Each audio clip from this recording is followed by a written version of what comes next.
Overwatch shows they give us hero bans. We don't have Hog anymore. PogChamp. Yeah. I mean, not wrong. But it could end up things like this could end up happening though, where it's like you ban the counter to Hog, you know, and it's like, whoa. You know, like what happens if you ban Sojourn because they have a crazy Sojourn player, and then they ban Orisa. You thought they were gonna ban Hog, and you're like, uh-oh. Then you get to see if a Sojourn and a Hog can kill a team faster. You know, I actually have this really bad feeling. Hog is like low-key and necessary evil at the moment. Because of the DPS being as strong as they are, with Mercy, Hog is actually like the most sustainable. You are goated. Stay true to your dreams, brother. 19 is the 2 months. Hog is the most sustainable tank that also can do like dish out the so Orisa, right? Orisa has the sustain war wins, but isn't threatening enough to pocket a DPS because Hog can one-shot them, right? Orisa doesn't do enough damage to threaten a pocketed DPS. Ramattra doesn't do enough damage to, unless it's the Nemesis form up close with a shield and no one else is there. It's like a 2v1 to scare off pocketed DPS. I don't think there's enough. Like it's actually like I'm starting to have this like realization that like, uh-oh, if Hog gets nuked and some of the DPS don't stay as strong as they are, I think we're gonna be in trouble. I don't know how to describe this to you, but think about it, right? Think about it. Look at the roster really fast. If there is a pocketed DPS player who's shitting on your team right now, which tank can stop them? Hog is yes.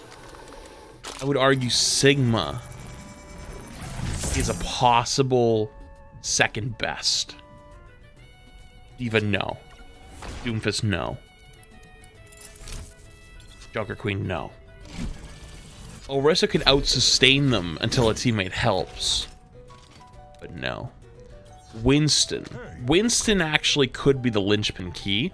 Because if Hog gets nuked and isn't strong against Winston anymore, then, or as strong against Winston, then Winston could do it. Because Winston could just, like, section them off. Winston could be the key. Ramattra, I don't think is strong enough. I think Ramattra, when he's up close, can do it, but at range, no. Wrecking Ball? No. Ryan? No. Zarya? No. And think about it. Who are the scary DPS with pockets right now?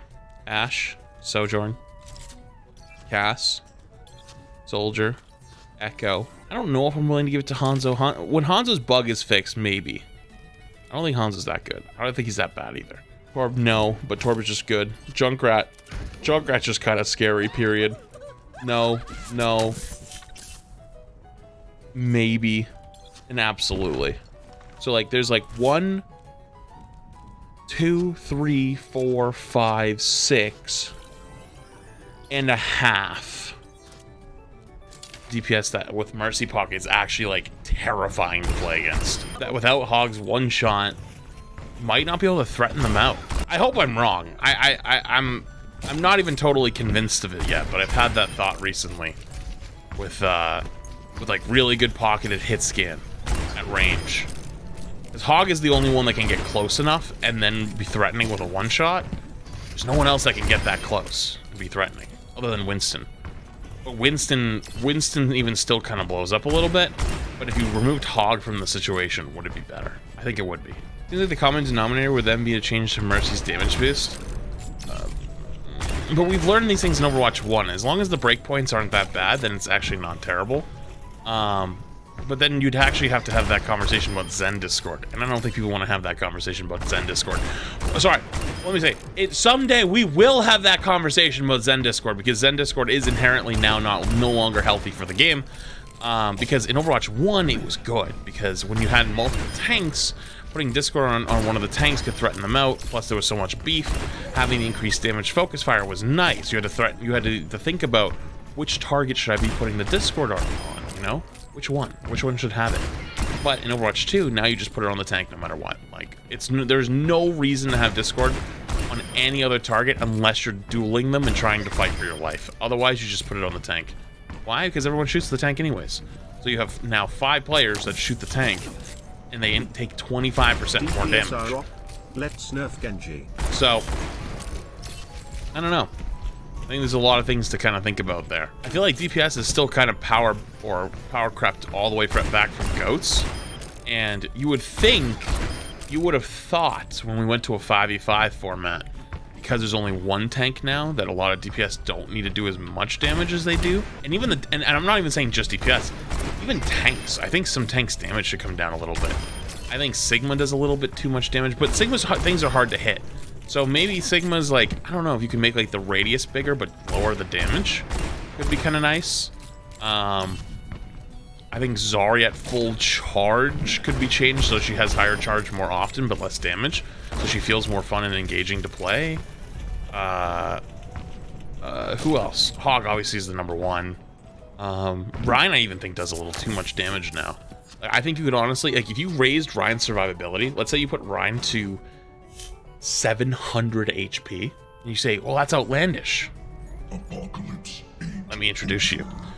So let's say you put Ryan to 700 damage, but then you took his hammer swing from 85 back to 75 like it used to.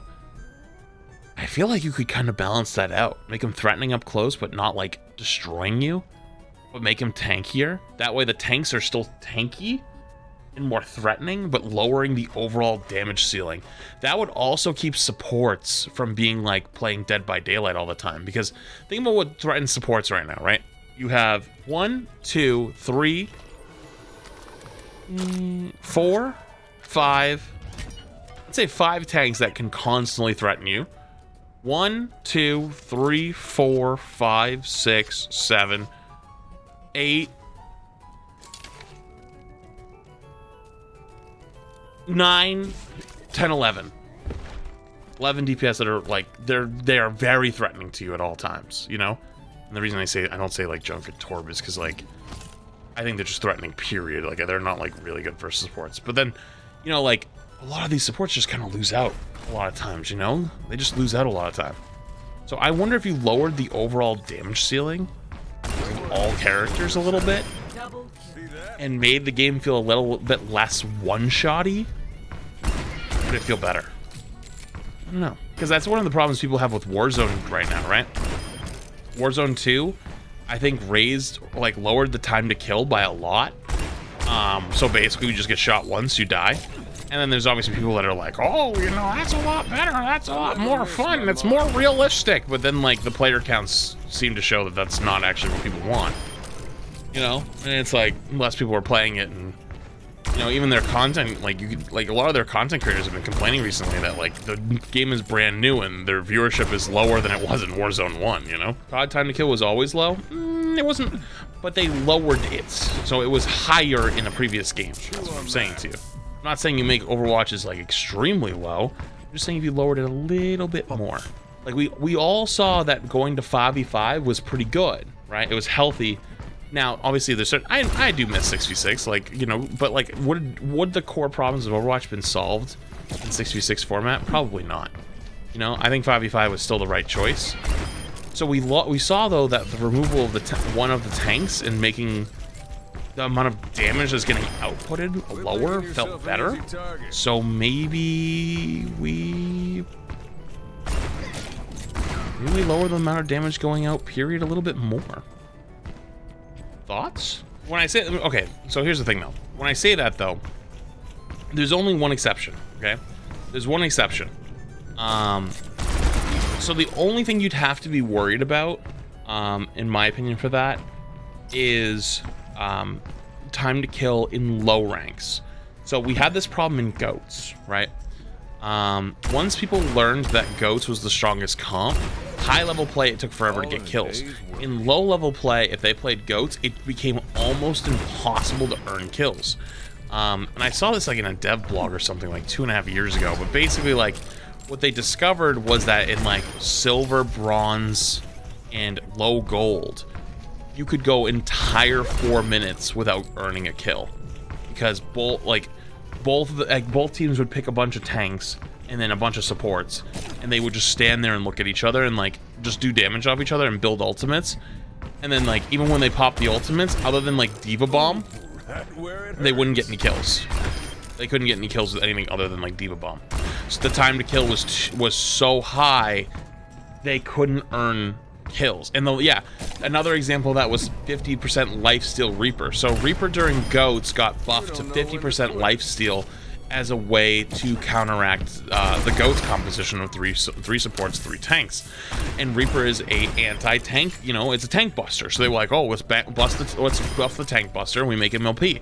Well, what happened was in the lower ranks where it was harder to kill Reaper, he was literally an unkillable monster. It was insane.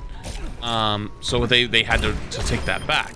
So if you were to lower the overall damage output of a lot of the DPS characters and some of the tanks, you would have to make sure that it's in a way so that lower ranked players still can earn eliminations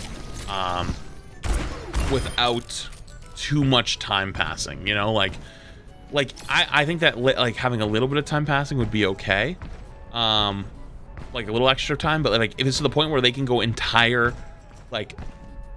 entire minutes, like multiple minutes without earning a kill, it's too much then. So that would be the one thing you'd have to be really, really careful of.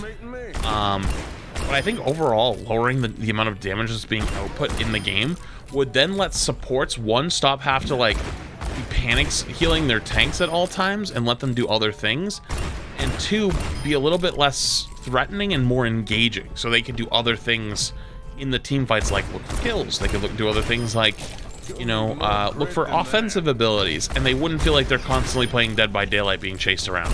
I don't know, that's my thought process on it, at least a little bit, but a lot of that stuff would have to be tested and put into, like, you know, some type of way to, I don't know, balance things out and test things that I couldn't do.